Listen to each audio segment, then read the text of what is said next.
একজন মানুষ প্রতিদিন 23,040 বার চোখের পাতা ফেলে। বিনা চার্জে এই চোখের পলক ফেলানোর যিনি তৌফিক দিয়েছেন তিনি কে?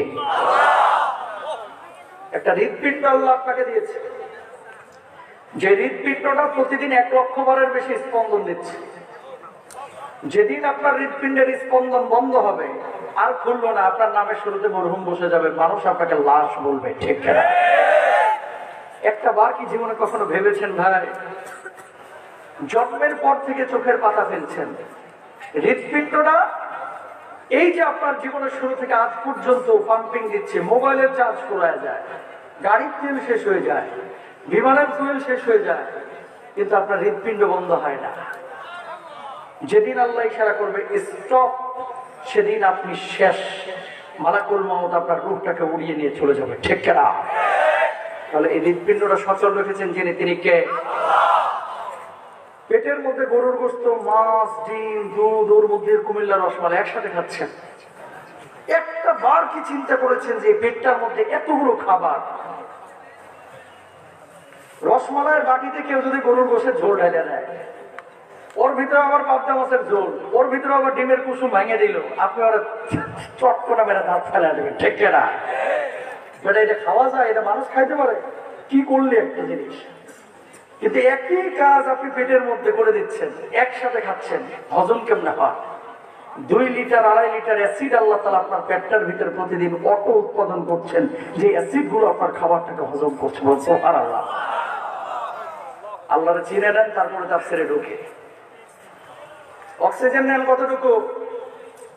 ডাক্তারদের ভাষ্য অনুসারে প্রতিদিন একজন মানুষ অক্সিজেন নেয় আল্লাহর কাছ থেকে 1.4 কিউবিক মিটার, যেটার বর্তমান বাজার দর হচ্ছে, যদি হসপিটালকে বিল দেওয়া লাগতো 24,000 টাকা প্রতিদিন, হসপিটালকে সিলিন্ডার বিল দেওয়া লাগতো। তার মানে 1 মাসে আল্লাহর কাছ থেকে ফ্রি অক্সিজেন নিয়েছেন প্রায় 7 লক্ষ টাকা।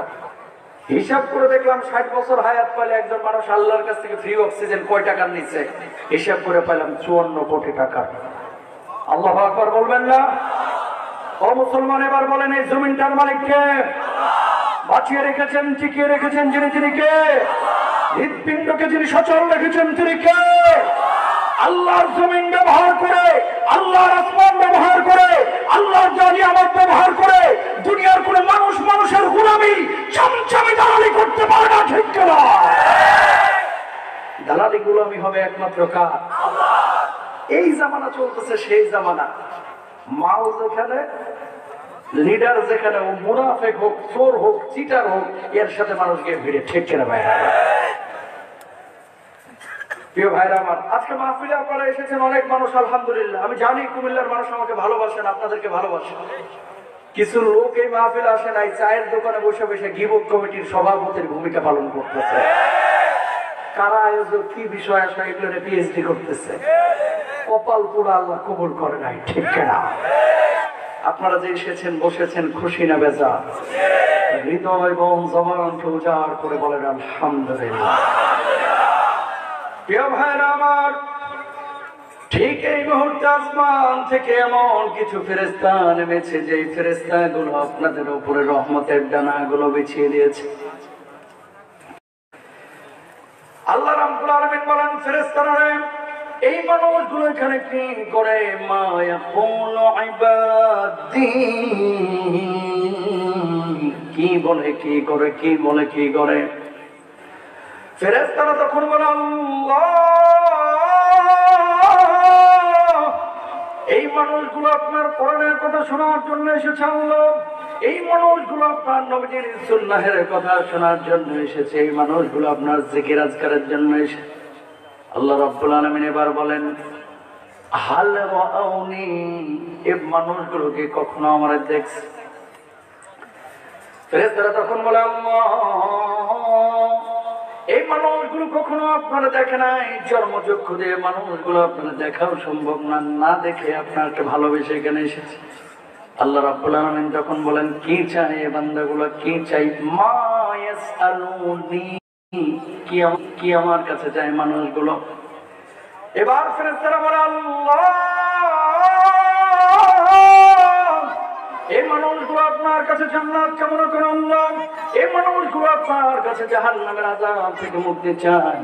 আল্লাহ রাব্বুল আলামিন তখন বলেন উশহিদতুকুম, তোদেরকে আমি সাক্ষী রাখলাম, গফারতু লাহুম, আরামের ঘুমকে হারাম করে কনকনে ঠান্ডার মধ্যে অথবা গরমের মধ্যে খড়খটার উপরে বসে বসে যে মানুষগুলো আলোচনা শুনছে, আমি আল্লাহ রাব্বুল আলামিন ওই মানুষগুলোর জীবনের গুনাহ খাতাগুলি মাফ করে দিলাম। সুবহানাল্লাহ। তারা পকেটে ঢুকায় রাখেন, বাইর করেন না। জোরে বলেন না সুবহানাল্লাহ। লাভ না ক্ষতি? এই লাভের মধ্যে থাকবেন না ইনশাআল্লাহ দোয়া পর্যন্ত। বুকে সাহস থাকলে আল্লাহর জন্য 1-1.5 ঘন্টা কোরবানি করতে কে কে রাজি আছেন? হাতটা তুলে দেখান। লিল্লাহি তাকবীর। হাতটা নামান। যে সূরা তেলাওয়াত করেছি কমন সূরা, সকলেই জানেন, সূরা আসর। আসর শব্দের কয়েকটা অর্থ হয়। একটা হচ্ছে জোহর থেকে আসরের নামাজের সময় পর্যন্ত এই সময়, আরেকটা হচ্ছে আসর থেকে নিয়ে মাগরিবের মধ্যবর্তী সময়, আরেকটি হচ্ছে সূর্য মধ্য আকাশে আসার পর থেকে নিয়ে সূর্য অস্তমিত হওয়া পর্যন্ত এই সময়। আল্লাহ সুবহানাহু ওয়া তাআলা এই সূরাটি নাযিল করেছেন কেন? দুনিয়ার জিন্দেগিতে কোন মানুষটা সফল কাম, কোন মানুষটা আখিরাতের জিন্দেগিতে আল্লাহর সন্তুষ্ট নিয়ে জান্নাতে যাবে। ছোট্ট একটা সূরা, কিন্তু এই পুরো সূরার মধ্যে আল্লাহ সুবহানাহু ওয়া তাআলা গোটা মুমিনের জীবনের লাইফ সার্কেল, রূপরেখা তুলে ধরেছেন। বলুন সুবহানাল্লাহ। কে ভাইরা আমার, কি বলছেন আল্লাহ রাব্বুল আলামিন? খেয়াল করেন, ওয়াল আসরি ইন্নাল ইনসানা লাফি খুসর, আসরের সময় শপথ, সমস্ত মানুষ ক্ষতির মধ্যে আছে।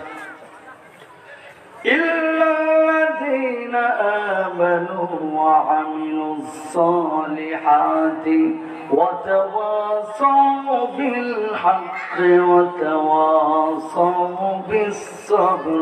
আল্লাহ রাব্বুল আলামিন বললেন 4 শ্রেণীর মানুষ দুনিয়ার জিন্দেগিতে আছে, এরা ক্ষতির মধ্যে নাই। 1 নম্বর যারা ঈমান এনেছে, 2 নম্বর যারা সৎ কাজ করেছে, 3 নম্বর যারা সৎ উপদেশ দিয়েছে, 4 নম্বর যারা ধৈর্য ধারণ করেছে। দুনিয়ার জিন্দেগিতে এই 4টা গুণ যদি কোনো মুমিনের মধ্যে থাকে, ও মুমিন নামাজ পড়বে, রোজা করবে, হজ করবে, যাকাত দিবে, ধৈর্য ধারণ করবে, সৎ উপদেশ মানুষকে দিবে। কিন্তু বর্তমান জামানার চিত্র হচ্ছে মানুষ মৌখিকভাবে ঈমান আনলেও, বাপ দাদার পৈতৃক সূত্রে ঈমান আনলেও ঈমানের চূড়ান্ত বাস্তবায়ন কর্মক্ষেত্রে করে না। ঠিক কিনা? এই জন্য আল্লাহ নবী বলেছেন কিয়ামতের আগে মসজিদগুলোতে মুসল্লি বাড়বে, কিন্তু ঈমানদারের সংখ্যা কমে যাবে। অন্য হাদিসের মধ্যে বলছেন ইউসবিহু রাজুলুন মুমিনা ওয়া ইউমসি কাফিরা, সকালবেলায় মুমিন থাকবে, সন্ধ্যাবেলায় হয়ে যাবে কাফের। ওয়া ইউমসি মুমিনা ওয়া ইউসবিহু কাফিরা, সন্ধ্যাবেলায় থাকবে মুমিন, সকালবেলায় হয়ে যাবে কাফের। বর্তমান জামানায় হাজার হাজার মুসলমান বাংলার জমিনে আছে, ও নিজেও জানে না তার ঈমান নাই, সে কাফের হয়ে গেছে, কিন্তু দাবি করতেছে সে বড় মুসলমান। ঠিক কিনা? বোঝার আছে অনেক কিছু, কিন্তু উদাহরণ দেখেন কেন বলতেছে এই কথাটা। ঈমান এনেছে, ঈমানের সংজ্ঞা কি?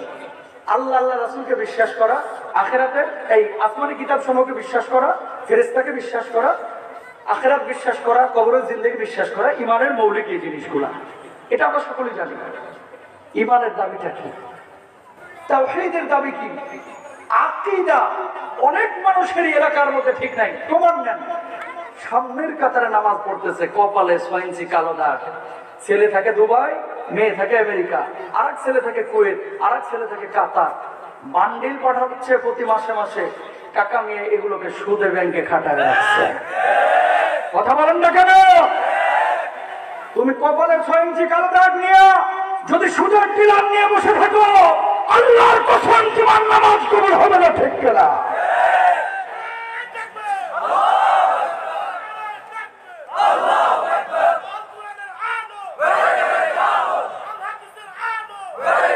ভাইরা আমার, মুসলমান হলে পরিপূর্ণভাবে মুসলমান হন। অর্ধেক মুসলমান, অর্ধেক হিন্দু, অর্ধেক খ্রিস্টান হওয়া কোনো প্রয়োজন? আমাদেরকে বানিয়েছেন কে? আল্লাহ। কিন্তু খেয়াল করেন, আমার এই বাংলাদেশে 1 শ্রেণীর মানুষ বলে যারা মুসলমান, এদের মধ্যে এগুলো আছে। মানুষকে আল্লাহ বানায় নাই, মানুষ ন্যাচারালি হয়েছে, প্রাকৃতিক ভাবে হয়েছে। কয় কিভাবে হয়েছে? কয় বানর থেকে হয়েছে। লেজ পড়ে পশম করে মানুষ লাফাইতে লাফাইতে বানর থেকে মানুষ হয়ে গেছে। আমরা বলতে চাই, যে মানুষ এই কথা বিশ্বাস করে যে মানুষকে আল্লাহ বানায় নাই, ন্যাচারালি প্রাকৃতিক ভাবে মানুষ হয়েছে, বানর থেকে লেজ পড়ে পশম করে মানুষ হয়ে গেছে, ওর বাপ দাদা 14 গোষ্ঠীর বানর থেকে হইতে পারে, আমাকে বাপ দাদা না, ঠিক কিনা? আপনার ছেলে এই থিওরি পড়তেছে, যদি এই থিওরি পড়ে কেউ এবং বিশ্বাস যদি করে, তার ঈমান থাকবে না, কাফের হয়ে যাবে। অথচ অনেক মুসলমান এটা বিশ্বাস করে, জানেন আপনি? বিশ্ববিদ্যালয়ের অনেক টিচারও এটা বিশ্বাস করে, অনেকে আছে বিশ্বাস করে।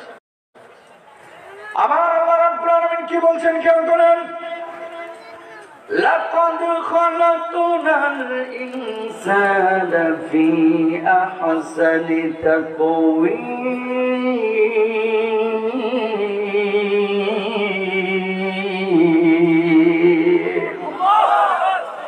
আমি আল্লাহ রাব্বুল আলামিন সুন্দর আকার আকৃতি দিয়ে, অবয়ব দিয়ে মানুষকে বানাইছি। খুব ভালো করে খেয়াল করবেন, 5টা আঙ্গুল আল্লাহ রাব্বুল আলামিন আপনার হাতের উপরে দিয়েছেন। যদি 5 আঙ্গুল না দিয়ে আল্লাহ তাআলা 2টা আঙ্গুল দিতেন, তাহলে কিন্তু খাবারের লোকমা তুলতে পারতেন না। কথা বলেন না কেন? 2টা আঙ্গুল দিয়ে কিন্তু গাড়ি ড্রাইভ করতে পারতেন না, 2টা আঙ্গুল দিয়ে কাজকর্ম করতে পারতেন না।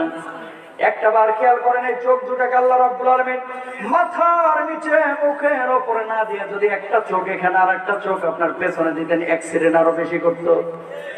দুই দিকে তাকাইতে গিয়ে কোনো দিকে মনোযোগ থাকতো না, আনমনা হয়ে থাকতো, অ্যাক্সিডেন্ট বেশি হইতো। খেয়াল করেন, নাকটাকে আল্লাহ রাব্বুল আলামিন যদি এখানে না দিয়ে আপনার নিতম্বের উপরে দিত, নিতম্ব বুঝেননি? পেছনে যদি আপনার মলমূত্র থেকে যে জায়গাটা আছে, এর উপরে নাকটাকে আল্লাহ দিত, থাকতে পারতেন? ঠিক আছে তো? দাঁত যদি আল্লাহ রাব্বুল আলামিন 2টা দিত, খাইতে পারতেন? যেভাবে যেখানে প্রয়োজন সেইভাবে আল্লাহ রাব্বুল আলামিন আপনাকে তৈরি করেছে। জোরে বলেন সুবহানাল্লাহ। সূরা মুমিনুনের মধ্যে আল্লাহ রাব্বুল আলামিন কি বলছেন খেয়াল করেন, কিভাবে জীবন সার্কেল, লাইফ সার্কেল আপনাকে বানিয়েছেন আল্লাহ তাআলা। জীবনটাকে আল্লাহ রাব্বুল আলামিন কিভাবে মাতৃ গর্ভের মধ্যে আল্লাহ রাব্বুল আলামিন দিয়েছেন। আল্লাহ তাআলা বলতেছেন, বান্দারে কেন তোরা বিশ্বাস করিস না? সুম্মা খালাকনাল নুতফাতা আলাকাতান ফাখালাকনাল আলাকাতা মুদগাতান ফাখালাকনাল মুদগাতা ইযামা ফাকাসাউনাল ইযামা লাহমা।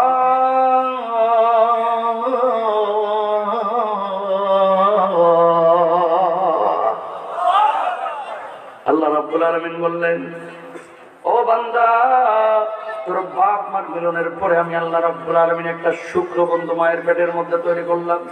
আওয়াজ করো না বাবা, আওয়াজ করো না বাবা, ও বাবা, বাবা ও বুঝে গেছে একেবারে, আওয়াজ করো না, এখানে আওয়াজ করো না। কি বলছেন আল্লাহ তাআলা? মায়ের পেটের মধ্যে আল্লাহ রাব্বুল আলামিন বাপ মার মিলনের পরে একটা শুক্রবিন্দু তৈরি করেছিলেন। ওই শুক্রবিন্দুটাকে আল্লাহ তাআলা রক্তের পিণ্ডে পরিণত করলেন। ওই রক্তের পিণ্ডটাকে মায়ের অন্ধকার পেটের মধ্যে আল্লাহ রাব্বুল আলামিন এবার গোশতের পিণ্ডে পরিণত করলেন। ওই গোশতের উপর আল্লাহ রাব্বুল আলামিন মাথার হাড়, বুকের হাড়, পিঠের হাড়, মেরুদণ্ডের হাড়, এগুলোকে ফ্রেম আকারে বিছিয়ে দিলেন। ওই হাড়ের উপর আল্লাহ রাব্বুল আলামিন আবার গোশতের প্রলেপ দিলেন। ওই গোশতের প্রলেপের উপর আল্লাহ রাব্বুল আলামিন সাদা কালো চামড়া লাগাইয়া সুন্দর আকার আকৃতি দিয়ে মায়ের অন্ধকার পেটের মধ্যে বাচ্চা তৈরি করলেন। বলুন সুবহানাল্লাহ। মা এখনো বোঝে না পেটের মধ্যে কি আসতেছে, কি হচ্ছে, কি হচ্ছে। পেটটা একটু ভারী ভারী লাগে, বমি বমি লাগে। 3 মাস 3.5 মাস পরে আল্লাহ রাব্বুল আলামিন ফেরেশতাদেরকে ইশারা করলেন, ফেরেশতারা আমি আল্লাহ রাব্বুল আলামিন ওই মায়ের পেটের মধ্যে এখন রূহটাকে সঞ্চার করব। আল্লাহ রাব্বুল আলামিন ইশারা করলেন, মায়ের পেট ভেদ করে সন্তানের কলিজার মধ্যে রূহটা যখন হিট করলো, হৃৎপিণ্ডের উপরে হিট করলো, মায়ের এই অন্ধকার পেটের মধ্যে সন্তান এবার পিলপিল পিলপিল করে নড়াচড়া শুরু করলো। বলুন আল্লাহু আকবার। দেখেন, এক ফোঁটা নাপাক পানি এখান থেকে আল্লাহ তাআলা আপনার মায়ের পেটের মধ্যে আপনাকে জোকের মতো বানাইল, এটারে গোশতের পিণ্ডে পরিণত করলো। এটার উপরে আপনার মাথার হাড়, বুকের হাড়, হৃৎপিণ্ডের হাড়, এই হাড়গুলো ছিল তখন মাছের কাটার মতো। এখন না হলে ঘুষি মেরে আপনার থোতা বসকানো যায় না, আপনার মাথা ভাঙা যায় না। আর ওই সময় হাড়গুলো ছিল দুর্বল। হাড়টা বিছে হাড়ের উপর আবার গোশতের প্রলেপ দিলেন, দেওয়ার পরে সাদা কালো চামড়া লাগাইয়া আল্লাহ রাব্বুল আলামিন মানুষকে তৈরি করলেন। জোরে বলেন সুবহানাল্লাহ। কিছু কিছু সময় এলাকায় দেখবেন ছেলে মেয়ে হয়েছে, কেউ হয়েছে মায়ের মতো, কেউ হয়েছে বাপের মতো। আবার তিনটা বাচ্চা, তিনটাই মায়ের মতো, একটাও যায়নি বাপের দিকে। দাদির খুব রাগ, দাদির খুব রাগ, জামগো দিকে একটাও দেখে আইলো না, খালি এইদিকেই থাকলো। এটার একটা ব্যাখ্যা ইবনে কাসির রাহিমাহুল্লাহ করেছেন। আমরা তো সবাই আদম এবং হাওয়া আলাইহিস সালাতু ওয়াস সালামের থেকে এসেছি, জেনেটিক্যাল একটা বিষয় থাকে। আর দ্বিতীয় বিষয় হচ্ছে বাপ মার মিলনের পরে প্রথম যারটা বিশেষ মুহূর্তে নির্গত হয়ে যায়, মুফাসসিররা বলতেছে সন্তান তার আকার আকৃতিটা বা চেহারাটা পেয়ে থাকে। মায়ের টাকে হলে মায়ের মতো, বাপের টাকে হলে বাপের মতো। এখন কিছু কিছু সময় দেখবেন ছেলে এবং মেয়ে না বাপের মতো হচ্ছে না মায়ের মতো হচ্ছে, হয়েছে একেবারে কালাচান। এলাকার মানুষ সন্দেহ করে, কিরে জামাই বিদেশ থাকে, কোন দুই নাম্বারই আছে নাকি? না বাবা কথা কয় না, আছে না? না জোরে বলুন। সন্দেহ করবেন না। ইবনে কাসির রাহিমাহুল্লাহ বলতেছে ওর পূর্ববর্তী কেউ হয় বাপ, চাচা, দাদা, নানির মা, দাদির মা, দাদার বাপ, কেউ একজন এই চেহারার ছিল। এই জন্য আল্লাহ তাআলা জেনেটিক্যালি তারে ওই চেহারার বানিয়ে দিয়েছেন। জোরে বলুন সুবহানাল্লাহ। কে ভাইরা আমার, 4 মাস যখন বাচ্চার হয়ে গেল, বাচ্চাটা যখন পিল পিল করে মায়ের পেটের মধ্যে নড়াচড়া শুরু করে, এবার মা ঈশা আপনার বাপের হাতটা ধরে বলে, ও প্রিয়তম স্বামী, তুমি তো বাবা হইতে চলেছ। বাবা এবার খুশি হয়ে গেছে। দাদির কাছে গিয়ে বলেন যে আপনি তো দাদি হইতে চলেছেন। নিজ মায়ের কাছে ফোন দিয়ে বলেন, মা তুমি তো নানু হইতে চলেছ। ভাতিজার কাছে, এই ভাইয়ের কাছে ফোন দিয়ে, দেবরের কাছে ফোন দিয়ে বলে তুমি চাচা হইতে চলেছ, তুমি ভাবি হইতে চলেছ। কত কথা। সন্তান আল্লাহ রাব্বুল আলামিন পেটের মধ্যে একটা দিল, কিন্তু গোটা পরিবারের মধ্যে আনন্দের বন্যা বয়ে গেল। এবার আল্লাহ রাব্বুল আলামিন বলছে, বান্দারে, ও ফেরেশতা, এই বান্দাটাকে মায়ের পেটের মধ্যে এবার রক্ষণাবেক্ষণ করতে হবে। এখানে আরেকটা বিষয় আছে, আপনাদেরকে বলতে হবে, বুঝতেও হবে। পেটের মধ্যে যে বাচ্চাটা ছোট্ট ছিল, মা তরকারি কাটে, মা মাছ কাটে, মা দৌড়ঝাঁপ করে, মা বাথরুমে মলত্যাগের জন্য বসে। ওই ছোট বাচ্চাটাকে আল্লাহ রাব্বুল আলামিন ওই মায়ের পেটের মধ্যে যদি রক্ষণাবেক্ষণ না করতেন, মায়ের পিঠের সঙ্গে পেটের সঙ্গে বাচ্চাটা লেগে মাথাটা চিপসের মতো মরমর করে ভেঙে যাওয়ার কথা ছিল, বুকের হাড্ডিগুলো ভেঙে যাওয়ার কথা ছিল, মেরুদণ্ডটা ভেঙে যাওয়ার কথা ছিল। আল্লাহ রাব্বুল আলামিন এবার বললেন, ফেরেশতা আর দেরি করিস না, আর দেরি করিস না, মায়ের পেটের মধ্যে এবার ইন্টেনসিভ কেয়ার ইউনিট একটা তৈরি করে দে। ও ভাইরা আমার, আপনার এলাকার মধ্যে দোকানের মধ্যে গেলে দেখবেন অনেক সময় সাদা প্যাকেটের মতো একটা বেলুন পাওয়া যায়। ওই রকম একটা বেলুনের মতো প্যাকেট আল্লাহ তাআলা আপনার মায়ের পেটের মধ্যে তৈরি করে দিয়েছেন। এবার ফেরেশতারা বলতেছেন, আল্লাহ কি করব, প্যাকেট তো তৈরি করলাম। আল্লাহ রাব্বুল আলামিন বললেন, ওই বেলুনের প্যাকেটের মধ্যে এবার 2 লিটার 2.5 লিটার পিচ্ছিল পানি ঢুকিয়ে দেয়। পিচ্ছিল পানি ঢুকিয়ে দেওয়া হলো। ফেরেশতারা বলল, আল্লাহ এবার আমরা কি করব? ওই পানির উপরে বাচ্চাটারে ভাসায় দেয়, ভাসায় দেওয়া হলো। আল্লাহ এবার কি করব? মায়ের নারীর সঙ্গে সন্তানের নারীটাকে মিলিয়ে দে। মায়ের নারীর সঙ্গে মিলিয়ে দেওয়া হলো। আল্লাহ এবার কি করব?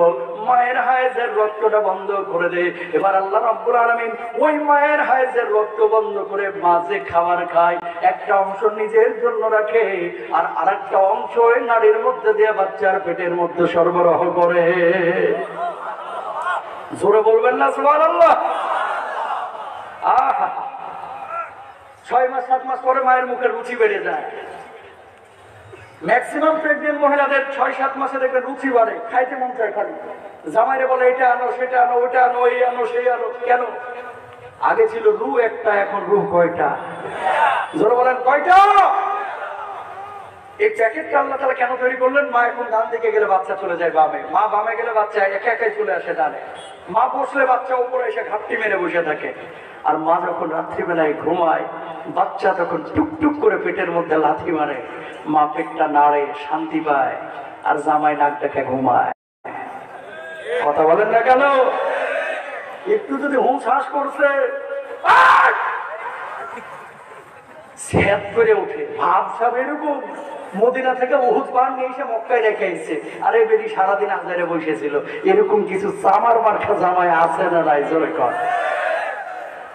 বাড়িতে ঢুকলে দারোগার মতো আচরণ, যেন দুনিয়ার সব কাজ হে করে আইছে কুমিল্লায়, আর বাড়িতে আর বউ আজারে বসেছিল। শুনেন, 10 মাস 10 দিন যে কষ্ট মা করেছে, এই কষ্টের প্রতিদান আল্লাহ ছাড়া আপনার বুকের চামড়া দিয়ে জুতা বানাইলেও এই প্রতিদান জীবনে শোধ করতে পারবেন না, ঠিক কিনা? কেন বললাম এই কথাটা? ইল্লাল্লাযীনা আমানু, যারা ঈমান এনেছে, আল্লাহর একত্ববাদ তাওহীদকে যারা স্বীকার করেছে, এরা কখনো ডারউইনের মতবাদ বিশ্বাস করতে পারে না। কখনো কখনো এলাকার খাদ্যমন্ত্রী আপনাদের ছিল রেলমন্ত্রী, রেলমন্ত্রী ছিল দেখে আজকে রেল সচল ভাবে চলতেছে।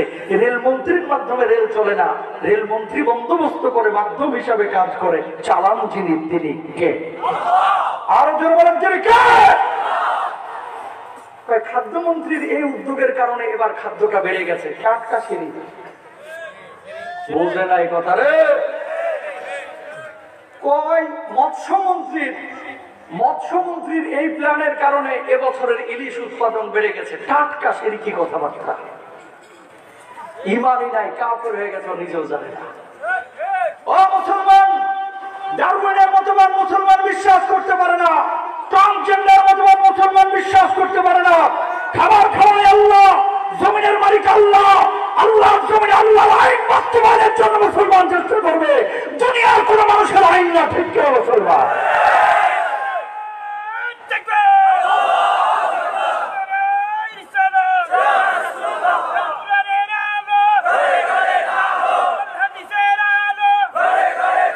ভাইরা আমার, বি কেয়ারফুল।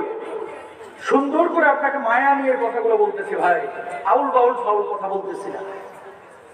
নবীজি কি বলেছেন? ইমানদারের সংখ্যা বাড়বে কিন্তু মুসলমানের সংখ্যা কমে যাবে, মানে আসল ইমানদারের সংখ্যা কমে যাবে। এই জামানা চলতেছে, সেই জামানা।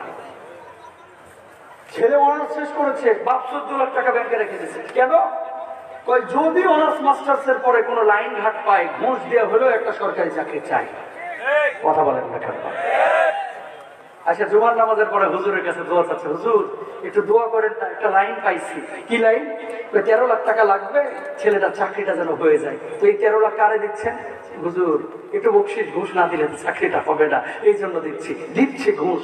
দোয়া চাচ্ছে হুজুরের কাছে, মাথার উপরে ঠাডা পড়বো। কথা কর না কেন? আবার কয় কি, হুজুর মেয়েটা যে সুন্দর ডান্স করে এবার চ্যানেলে ফার্স্ট হয়েছে, মাশাআল্লাহ। এখানে মাশাআল্লাহ কইবেন না নাউজুবিল্লাহ জোরে বলেন?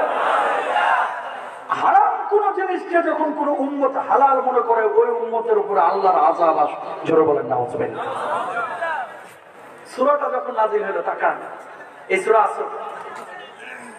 নবীদের কিছু দরবারে কিছু সাহাবী ছিলেন যারা আগে ঈমান এনেছেন, আর কিছু মানুষ যারা ঈমান আনে নাই, কাফের। তারপরে নবীজির সামনে এসে বসে থাকে। আমর ইবনে আস ঈমান আনে নাই, নবীজির সামনে বসে। সাহাবীরা বুঝাইতেছে, কিরে তুই ঈমান আনছ না, তুই কাফের, অথচ নবীর সামনে বসে থাকিস কেন? তো উনি যে কথাগুলো বলে, যদিও আমি কাফের, ওনার কথাগুলো শুনলেই ভালো লাগে। যখন কথা বলে যেন মুখ থেকে এক একটা মুক্তার দানা বের হয়ে যাচ্ছে। কাফের, এখন ঈমান আনে নাই, অথচ নবীজির দরবারে এসে নিয়মিত বসে থাকে। আব্দুল্লাহ জুলবাজার ঈমান আনে নাই, নবীজির সামনে এসে বসে থাকে। সাহাবীরা বলেছে, কিরে ঈমান আনছ না, বসে থাকিস কেন? তো ওনাকে দেখলেই ভালো লাগে, ওনাকে দেখলেই ভালো লাগে, ওনার কথা শুনলেই কলিজাটা ঠান্ডা হয়ে যায়। সুবহানাল্লাহ বলেন না? আবার ইবনে আস বসো, এমন মুহূর্তে জিবরিল আমিন আল্লাহর নবী বিশ্বনবী সাল্লাল্লাহু আলাইহি ওয়াসাল্লামের কাছে আসলেন, বললেন, ওগো মুহাম্মদ সাল্লাল্লাহু আলাইহি ওয়াসাল্লাম, আল্লাহ রাব্বুল আলামিন আপনার কাছে একটা সূরা নাযিল করেছেন, সূরা পাঠিয়েছেন। কয় কি সূরা? শুনেন। নবীজির কাছে যখন সূরা নাযিল হইতো, মৌমাছির মতো গুনগুন গুনগুন করে আওয়াজ শুরু হয়ে যাইত। আল্লাহর নবী সূরা নাযিল হওয়ার পরে সাহাবীদেরকে শোনালেন, তোমাদের উপরে যে সূরাটি নাযিল হয়েছে সেই সূরার নাম হচ্ছে সূরা আসর। والعصر إن الإنسان لفي خسر إلا الذين آمنوا وعملوا الصالحات وتواصوا بالحق وتواصوا بالصبر. বলুন আল্লাহু আকবার। মুসলমান সাহাবীরা আল্লাহর হাবিব সাল্লাল্লাহু আলাইহি ওয়াসাল্লামের কাছ থেকে সূরাটা শুনে মুখস্থ করে নিলেন। এদিকে কাফের যারা ছিলেন, আমর ইবনে আসের মতো সেও সূরা মুখস্থ করে ফেলেছে। সেই সময় নিজেকে মিথ্যা নবী দাবি করত, নিজেকে দাবি করত যে সে শেষ সময়ের নবী। এর নাম ছিল মুসাইলামাতুল কাজ্জাব। আমর ইবনে আসের সঙ্গে তার আবার বন্ধুত্ব ছিল। মুসাইলামাতুল কাজ্জাবের কাছে গিয়ে বললেন, ও মুসাইলামা, ও মুসাইলামা, মুহাম্মদ সাল্লাল্লাহু আলাইহি ওয়াসাল্লামের উপরে প্রতিদিন তো সূরা নাযিল হয়, এক একদিন এক একটা আয়াত নাযিল হয়, তোর উপরে কেন সূরা নাযিল হয় না? উম্মে মুসাইলামাতুল কাজ্জাব জবাব দিল, মুহাম্মদ সাল্লাল্লাহু আলাইহি ওয়াসাল্লামের উপরে যে সূরা নাযিল হয়, মানুষের সামনে সূরাগুলো বেশি বেশি উনি আলোচনা করে, আমার উপরেও সূরা নাযিল হয়, কিন্তু মানুষের সামনে আমি প্রকাশ করি না। বলেন নাউযু বিল্লাহ। বলতেছে, মুসাইলামা, তোর উপরে কোনো সূরা টোরা নাযিল হয় না? বেটা, আমার উপরে সূরা নাযিল হয়, মুহাম্মদের মতো আমি এরকম বলে বেড়াই না মানুষের সামনে। চাপাবাজি করতেছে। আচ্ছা, গতদিন তো একটা সূরা নাযিল হয়েছে মুহাম্মদ সাল্লাল্লাহু আলাইহি ওয়াসাল্লামের, সূরাটার নাম হচ্ছে সূরা আসর। বলছে, তোর মুখস্থ হয়েছে? হ্যাঁ। বল দেখি একটু। ওয়াল আসরি ইন্নাল ইনসানা লাফি খুসর শেষ পর্যন্ত শোনায় দিল। কাফের হওয়ার পর সূরা মুখস্থ করে ফেলেছে। আল্লাহু আকবার বলবেন না? ও মুসাইলামাতুল কাজ্জাব, তোর উপরে যে সূরা নাযিল হয়েছে, একটু সূরাটা শোনা না। একটা সূরা শোনা অন্তত জীবনে তো শোনাইতে পারলি না। মাথাটা নিচু করে গুনগুন গুনগুন করে কি যেন মুখস্থ করলো। মাথাটা উঠছে, বলতেছে, আমার উপরেও গত রাতে একটা নাযিল হয়েছে, এখনো কাউরে বলি নাই, তোরে বলমুনি।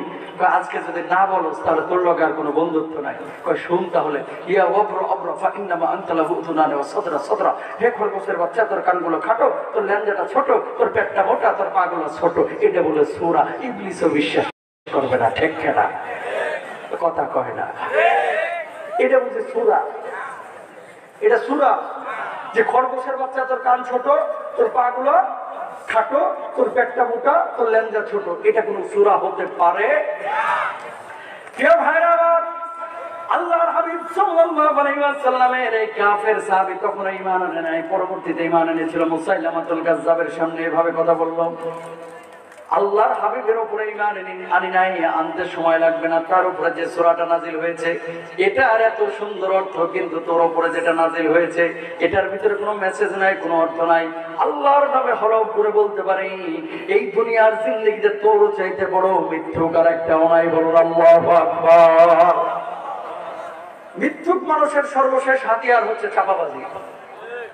গত 15 বছরে এরকম অনেক লিডার আপনারা পাইছেন, মিডিয়ার সামনে যখন কথা বলতো যেন গত রাতে জান্নাত থেকে পালায় আসছে। কথা বলেন না কেন? মিথ্যার উপরে যেন পিএইচডি করে আইছে রে ভাই, এত সুন্দর করে গুছায় মিথ্যা কথা বলতো। ঠিক না? আসিদকু ইউনজি ওয়াল কিযবু ইউহলিক। সত্যের দাপট চিরস্থায়ী, মিথ্যার দাপট ক্ষণস্থায়ী। মাত্র 15 বছর। কথা কয় না কেন? 400 বছর ক্ষমতায় ছিল নমরুদ, একটা বারের জন্য নিজেকে খোদা দাবি করে নাই। জানেন আপনারা হিস্ট্রি? কয়শো বছর? 400 বছরে একটা বারের জন্য সে নিজেকে প্রভু দাবি করে নাই, খোদা দাবি করে নাই। 400 বছর পরে শয়তানের লাড়া শুরু করলো। সুখে থাকলে বলতে নমরুদ, 400 বছর মানুষকে খাওয়াচ্ছিস, পড়াচ্ছিস, এত সুন্দর দেশ চালাচ্ছিস, মানুষ দেখি কেউ কেউ আবার বলে যে প্রভু নাকি অন্যজন। কিসের প্রভু অন্যজন? আপনি আমাদের প্রভু। কিছু পুলিশ হাউন আঙ্কেলের মতো এরা তাল নেওয়া করে ফেলে। কথা বুঝেন নাই? আপনি খাওয়াচ্ছেন, আপনি পড়াচ্ছেন, আপনি আবার অন্য কথা বলবেন কেন? আপনি প্রভু দাবি করে ফেলেন। পুলিশরা এরকম বলে দিল। নমরুদ এবার সমস্ত রাজ্যের মানুষগুলোকে মাহফিলে ডাকলো। তোমাদের সাথে আমার একটা পরামর্শ আছে। কি বাবা বলেন? তোমাদেরকে খাওয়াই খেয়ে আপনি, তোমাদেরকে বাঁচিয়ে রাখছে কে? বাবা আপনি। তোমাদেরকে পরিচালনা করছে কে? বাবা আপনি। রাষ্ট্র চালাচ্ছে কে? বাবা আপনি। আপার সামনে এরকম কিছু লিডার ছিল, সব আপনি। কথা কন না কেন? ভালো হোক মন্দ হোক, আপার কানের পাশে গুনগুন গুনগুন করে যা বলবে স্বামী আমার শুনবো আর মানে নেবো। গু খাইতে বললো বদমাস গুই খাবে। ঠিক করে ভাই, পাম দিয়ে দিয়ে নমরুদের ফুলে ফেলাইছে। এবার নমরুদ লাস্টে বলতেছে কি জানেন? আজকে থেকে প্রভু বলতে কেউ নাই, খোদা বলতে কেউ নাই, আমি খাওয়াই, আমি পড়াই, আমি তোদের প্রভু। বাবা ঠিক আছে, আপনি আমাদের প্রভু। মানুষ তারা প্রভু মানলাম। হঠাৎ পুলিশ বাহিনীর একজন এসে বলে, সবাই তো আপনারা প্রভু মানলো, একজন তো মানে না। কই বেটার নাম কি? কয়ের নাম ইব্রাহিম। কই ধরে লয়ে আয়। ইব্রাহিম আলাইহিস সালাতু ওয়াস সালামকে ধরে নিয়ে আসার পরে এবার বলতেছেন, নমরুদ কি মিয়ার সমস্যা কি? আমি যে তোমার প্রভু মানো না কেন? কয়েন না মানি না। কেন মানো না?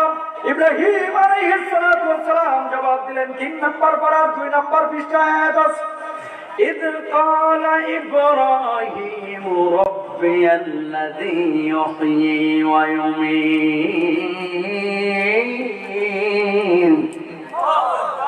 আমার আল্লাহ তো তিনি যিনি আমাকে জীবন দান করেছেন, যিনি মৃত্যু দান করেন। এবার নমরুদ বলল, ক্বালা নুহয়ি ওয়া উমীত। ও ইব্রাহিম, কে বলেছে আল্লাহ বলতে কিছু আছে? কেউ বলেছে অন্যজন তোমার জীবন দেয় মৃত্যু দেয়? আমি জীবন দান করি, আমি মৃত্যু দান করি। ইব্রাহিম আলাইহিস সালাতু ওয়াস সালাম বললেন, আপনি কিভাবে জীবন দান করেন একটু দেখান না। সঙ্গে সঙ্গে নমরুদ জেলখানা থেকে 2 জন কয়েদি বের করলেন। একজনের জামিনে মুক্তি দিয়ে ইব্রাহিমকে বললেন, দেখ ইব্রাহিম আমি তো জীবন দিলাম। আরেকজনকে মারিয়া ফেলে বললো যে দেখ আমি মৃত্যু ঘটাইলাম। ইব্রাহিম নবী মনে মনে আর হাসে আর মনে হয় বলে এরকমই, তুই যে প্রভু যে দাবি করেছিস তুই জীবন দিস মৃত্যু দিস, এটা বুঝি জীবন দেওয়া মৃত্যু দেওয়া? এটা তো ইবলিশ শয়তান বিশ্বাস করবে না, ঠিক কিনা? এরপরে ইব্রাহিম আলাইহিস সালাতু ওয়াস সালাম বলেন, ক্বালা ইব্রাহিম ফা ইন্নাল্লাহা ইয়াতি বিশ-শামসি মিনাল মাশরিকি ফাতি বিহা মিনাল মাগরিবি ফাবহিতাল্লাযী কাফার। ও ইব্রাহিম, আর কি জিজ্ঞেস করতে চাস? কই নমরুদ, যদি আপনি এই কাজটা করে দেখাইতে পারেন তাহলে আপনার উপর আমি ঈমান আনবো। কি কাজ করতে হবে বল? প্রতিদিন সূর্যটা উদিত হয় পূর্ব দিকে, সূর্য অস্তমিত হয় পশ্চিম দিকে। কালকে আপনি পশ্চিম দিক থেকে সূর্যটা উঠান আর পূর্ব দিকে ডুবান। নমরুদকে যখন ইব্রাহিম আলাইহিস সালাতু ওয়াস সালাম প্রস্তাব দিলেন, ফাবহিতাল্লাযী কাফার, নমরুদের আর কোনো জবাব নাই। এখন জবাব একটাই, মানলে মান, না মানলে জেলখানায় ঢোকামো।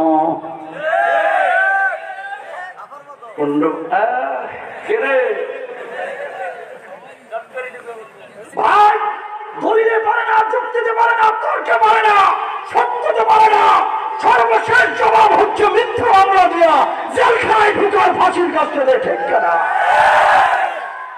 পাপ বাপেরও ছাড়ে না, পাপ বাপেরও ছাড়ে না। সিদকি ইউনজি ওয়াল কিযবু ইহলিক। সত্য মুক্তি দেয়, মিথ্যা মানুষকে ধ্বংস করে। জালেম যখন ক্ষমতা পায় এটাই মনে করে যে আমার কেউ সরাইতে পারবে না, একটা ফাঁক কিন্তু থেকে যায় যেটা দিয়ে তার অধঃপতন হয়, ঠিক কিনা? পৃথিবীতে কখনো কোনো মানুষের উপরে জুলুম করবেন না ভাই, কখনো না, কখনো না। কেন বললাম এই কথাটা? আমর ইবনুল আস কাফের মানুষ, মুসাইলামাতুল কাযযাবের সামনে সত্য কথা কপটে বলে দিয়েছে। ইব্রাহিম আলাইহিস সালাতু ওয়াস সালামকে নমরুদ বলতেছে, মানবা কি মানবা না তোমার ব্যাপার, জেলে কিন্তু দিয়ে দিব। জেলে দে, আগুনে কিন্তু নিক্ষেপ করবো। আগুনে নিক্ষেপ কর, কোনো সমস্যা নাই, তোরে আমি প্রভু মানবো না।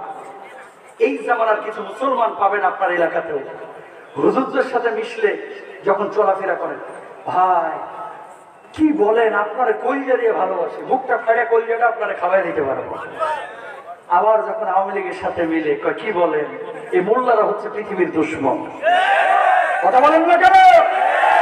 আবার যখন জাতীয় পার্টির এর সাথে সাথে মিশবে তখন বলবে যে কি বলেন, বিএনপি জামাত আওয়ামী লীগেরা সব খবিস, চাচা আপনি একমাত্র ভালো, কথা বলেন না কেন? যখন যেভাবে যেদিকে সুবিধা ওইদিকে ছাতাটা ধরে, খোলসটা চেঞ্জ করে, এরা মুসলমান নামধারী মুনাফেক, ঠিক কিনা ভাই? এরকম মুনাফেক গোটা কুমিল্লাতে একটাও নাই। আল্লাহর নবী মক্কা বিজয়ের পরে সবাইকে সাধারণ ক্ষমা ঘোষণা করেছিলেন, 14 জন মানুষকে সাধারণ ক্ষমার আওতায় আনেন নাই, এরা ছিল মুনাফেক। আমি উপদেষ্টাদেরকে বলবো, সমন্বয়কদেরকে বলবো, মুনাফেককে যদি উপদেষ্টা বানাও আল্লাহর আদালতে তোমাদের দাঁড়াইতে হবে, এতে পাশে তোমাদেরকে জবাব দিবেন, ঠিক কিনা?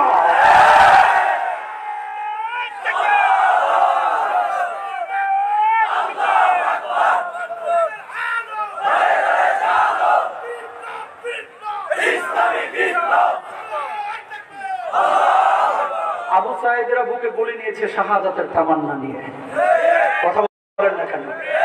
আজকে আজকে ছাত্রদের রক্তের উপর দিয়ে যদি কেউ ফায়দা হাসিল করতে চায় তারাও মুনাফিক, ঠিক না? ও মুসলমান, আমরা কি চাই বলেন তো? এখানে যারা এসেছেন তারা ম্যাক্সিমাম কোরআন পাগল মানুষগুলো এসেছেন, ঠিক না? রাজনীতি করার জন্য এখানে আসেন নাই, কোরআনের নীতি বাস্তবায়নের জন্য এসেছেন, ঠিক না ভাইরা? হুজুরকে ভালোবেসে কেউ আসেন না। আপনি আওয়ামী লীগ করেন, বিএনপি করেন, জাতীয় পার্টি করেন, যেই দলেই করেন না কেন, যে কোরআনের পক্ষে আমি তার পক্ষে, যে কোরআনের পক্ষে নাই আমরা তার পক্ষে। নামাজ পড়া কি? জোরে সরে বলেন, নামাজ পড়া কি? সবাই বলে। খারাপ লাগলে বলেন, এখনই দোয়া করে দিই, কিন্তু কষ্ট দিব না আপনাদেরকে। নামাজ পড়া কি? রোজা করা কি? হজ করা?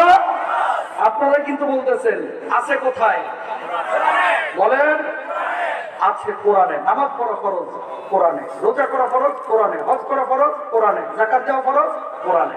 ওই কোরআনেই আল্লাহ বলছে ওমাল্লাম ইয়াহকুম বিমা আনজালাল্লাহ ফাউলাইকা হুমুল কাফিরুন ফাউলাইকা হুমুল ফাসিকুন ফাউলাইকা হুমুল যালিমুন। নামাজ পড়া যেমন ফরজ আছে কোরআনে, রোজা করা ফরজ যেমন কোরআনে, হজ করা ফরজ যেমন কোরআনে, ওই আল্লাহর আইন বাস্তবায়ন করা ফরজ সেই কোরআনে। ওটা মানো, এটা কেন মানো না? তুমি মুসলমান নাম ধরি মুনাফিক, ঠিক না?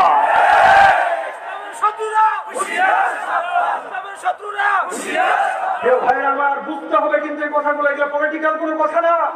শুরুতে আমি বলেছি মুসলমানের সংখ্যা বাড়বে, ইমানদারের সংখ্যা বাড়বে, আসল মুসলমানের সংখ্যা কমে যাবে। এই জামানায় ম্যাক্সিমাম এলাকায় একই চিত্র, বলার কেউ নাই, বললেও এই কান দিয়ে শুনে এই কান দিয়ে বাইর করে ফেলে, ঠিক না? তাহলে কি বুঝেন এখান থেকে? বুঝেনটা কি? বোঝার আছে এই কোরআনে যা আছে তা মানবো, কোরআনে যা নাই তা মানবো না, ঠিক না? নবীজি যা বলেছে বৈধ তা করবো, নবীজি যেটা নিষেধ করেছে তা করবো। এ ভাইরা আমার, এবার খেয়াল করেন, সাহাবীরা রিদওয়ানুল্লাহি আলাইহিম আজমাইন যখন ঈমান এনেছিলেন তাদের ঈমানের অবস্থাটা কি ছিল আর আমাদের ঈমানের অবস্থাটা কি? আব্দুল্লাহ জুলবাদাইন নবীজির সামনে সব সময় বসা থাকে। এবার একদিন বলছেন, ওগো নবীজি, আর ঈমানের বাইরে থাকতে চাই না, আপনি আমার কালেমা পড়ায় দেন, আমি ইসলাম কবুল করতে চাই। আল্লাহর নবী কালেমা পড়া দিলেন। কালেমা পড়ার পরে এবার নিজের চাচার কাছে গেলেন। ওই চাচার কাছে তিনি লালিত পালিত চাচা ছিল মুশরিক। সঙ্গে সঙ্গে ক্ষিপ্ত হয়ে গেলেন, এত বড় সাহস তো ঈমান এনেছে, এই মুহূর্তে ঈমান ছাড়বে অথবা এই বাড়িঘর ছাড়বে, সম্পদ ছাড়বে, খামারের রোডগুলো ছাড়বে। চাচার কাছে আব্দুল্লাহ জবাব দিলেন, চাচা বুঝে শুনেই কিন্তু আমি ঈমান এনেছি, ঈমান ছাড়তে পারবো না। তাহলে বাড়ি ঘর ছাড়ে, সম্পদ ছাড়, খামারের রোডগুলো ছেড়ে দে। চাচাকে আব্দুল্লাহ জবাব দিলেন, চাচা বাড়ি ছাড়তে পারবো, সম্পদ ছাড়তে পারবো, খামারের